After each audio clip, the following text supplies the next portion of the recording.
It was Saturday, October 8th, 2005. Coach Bobby Bowden and redshirt freshman quarterback Drew Rutherford led the Seminoles to a convincing 41-24 triumph over Atlantic Coast Conference rival Wake Forest in Doak Campbell Stadium. This was the very first Florida State University football game ever attended by Al and Judy Dunlap. Since that momentous day, FSU football has amassed 110 regular season wins, 9 bowl victories, a BCS national championship, and 4 ACC championships. In a foot race for the end zone. The game's first touchdown. It's no coincidence that in that 13-year span, Al and Judy Dunlap have been recognized for having donated in excess of $20 million to Florida State University. Similar to the Dunlap's magnificent Casa del Mar in Ocala, upon which sits Casa del Sol, Casa del Largo, the farmhouse, the barn, over 75 rescue animals, and more. 180 miles northwest in Tallahassee, Doak Campbell Stadium and surrounding areas have practically been transformed into Casa del Dunlap. There's the Albert J. and Judith A. Dunlap Student Success Center that prepares students for their chosen career paths and develops their leadership abilities. There's the Albert J. and Judith A. Dunlap Champions Club that offers a first-class premium seating experience and special event space for Seminole fans and guests from all over the world. There's the Al Dunlap practice fields on which young men are strengthened to become champions on the gridiron. There's the Albert J. Dunlap Athletic Training Facility that offers young men and women shelter from inclement weather to continue preparing to compete at the highest level. In fact, since the completion of the Albert J. Dunlap Athletic Training Facility in July of 2013, FSU football has garnered a commanding 54-13 record. The 2013 BCS National Championship Seminoles went 14-0, won their first 13 games by an average margin of over 42 points, set an NCAA record with 723 points scored, and every starter on the team, kicker included, landed on an NFL roster. That's a display of dominance not boasted since the vaunted 1955 state champion Hasbrook Heights Aviators. But we were New Jersey Group 1 state champions 3 out of 4 years. In Al's New York Times and Business Week best-selling book, Mean Business, one of his cornerstones for success was developing an inner circle. Well, no one has been a bigger part of FSU football's inner circle the past 13 years than Al and Judy Dunlap. You want proof? Look no further than the fact that Al and Judy Dunlap have their very own renegade. Oh my God! It's a renegade. Oh my God. Yes, Al and Judy Dunlap sure are unconquered. Speaking of unconquered, Seminole boosters and Florida State University are about to launch one of the largest fundraising initiatives in the history of FSU athletics, the Unconquered Campaign. The Unconquered Campaign is a 5-year, $100 million effort to advance Florida State University's athletic facilities in athletic scholarship endowment. The flagship athletic facility that will consume the Unconquered Campaign's laser focus is a 122,000 square foot football-only facility. A growing trend among collegiate athletic programs is an investment in this football-only facility concept.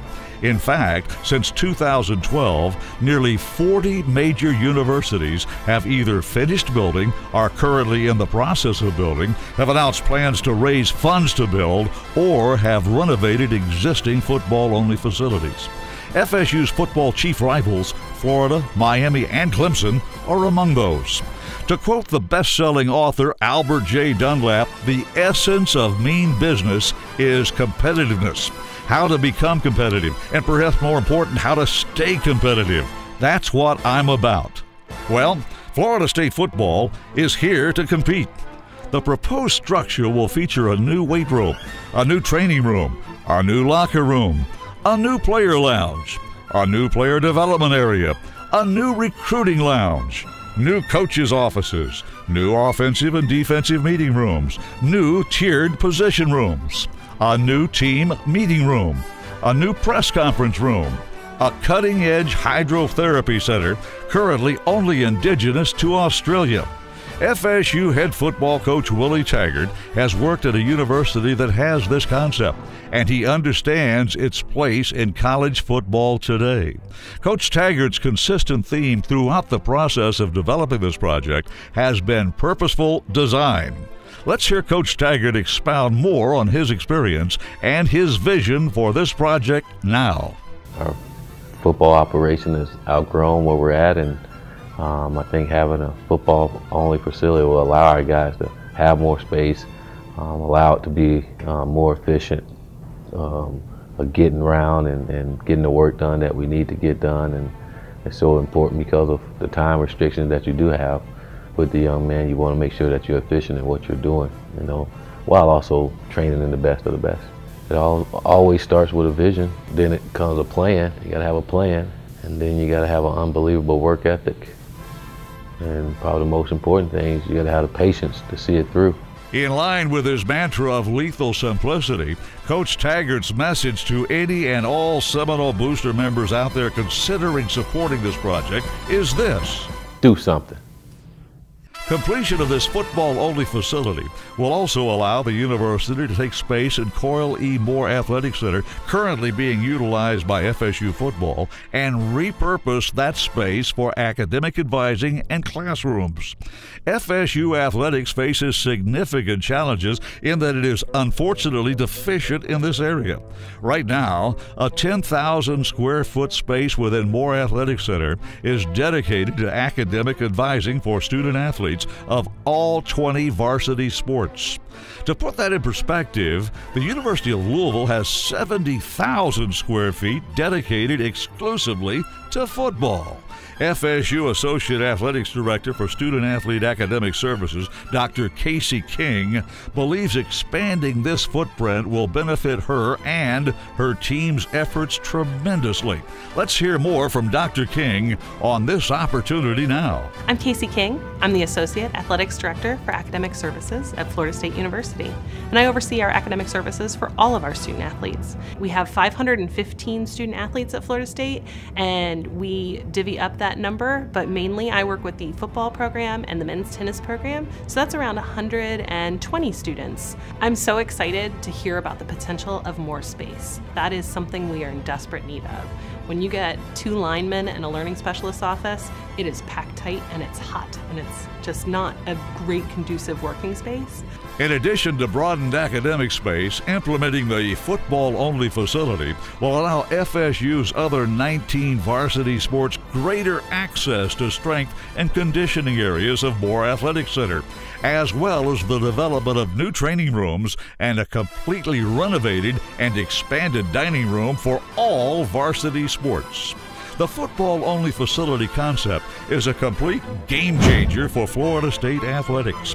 Who else would FSU athletics, FSU football, and Seminole Boosters approach first and foremost about leading this monumental initiative besides the game changers, Al and Judy Dunlap? Ladies and gentlemen, we introduce to you the latest edition of the brilliant Dunlap legacy, the Albert J. and Judith A. Dunlap Football Center. Fittingly, the Albert J. and Judith A. Dunlap Football Center will border the west side of the Al Dunlap practice fields and Albert J. Dunlap Athletic Training Facility, bolstering the presence of the Dunlap legacy and further establishing this area of campus as the central corridor of all FSU football functionality. This is Florida State University football. This is the Dunlap legacy. Let's go! This is competitiveness on its greatest stratosphere. This is an attitude and a passion best described by Al and Judy Dunlap themselves. I was born a very, very poor inner city kid. I was born to humble beginnings in Eau Claire, Wisconsin. Athletics gave me the chance to go to college and to get a scholarship. And I think athletics forms your character. You're going to work hard in the classroom and you're going to work hard on the field. Be passionate about what you do in life. Have a fire in your belly that never goes out. You must work hard. You must compete. Strive for success. It sure beats anything else you can do in life. And if you work hard enough and strive for success, you will be astounded what you can accomplish in your life. Success is not just about natural born talent. Put in the time, persevere, work harder than other people, and you will do amazing things. I've lived in 17 states and 3 countries, and I've been to 39 countries. First thing you have to do for success in business is get the right team. So, get the right team, pinch pennies, concentrate on your core business, and get a strategy. And leadership is desperately needed in the world today. Remember, when you lead, you will be criticized. But that's the price of leadership, and a price well paid. When you lead, you will be criticized. And the price of leadership is criticism. If you lead, you will be criticized, severely criticized. But a leader accepts that and does the right thing. There's only one barrier in life you can't get over. That's the one you put there. The only barrier in life that you can't get over is the one that you put there. If you don't believe you can do something, it will never happen. Achievement, accomplishment is the biggest high there is in life. What a thrill for a little girl from no place to be able to be involved in a project of this magnitude. There is a large price to be paid for success, an enormous price. It is emotional, the emotional drain, physical, the travel, the hours, psychological, all the criticism, but it is a price well paid. Be disciplined, dedicated, and determined. You've got to get a lot of experience. Don't get buried in a job. Once you're doing good, find another challenge, and don't let the challenges stop.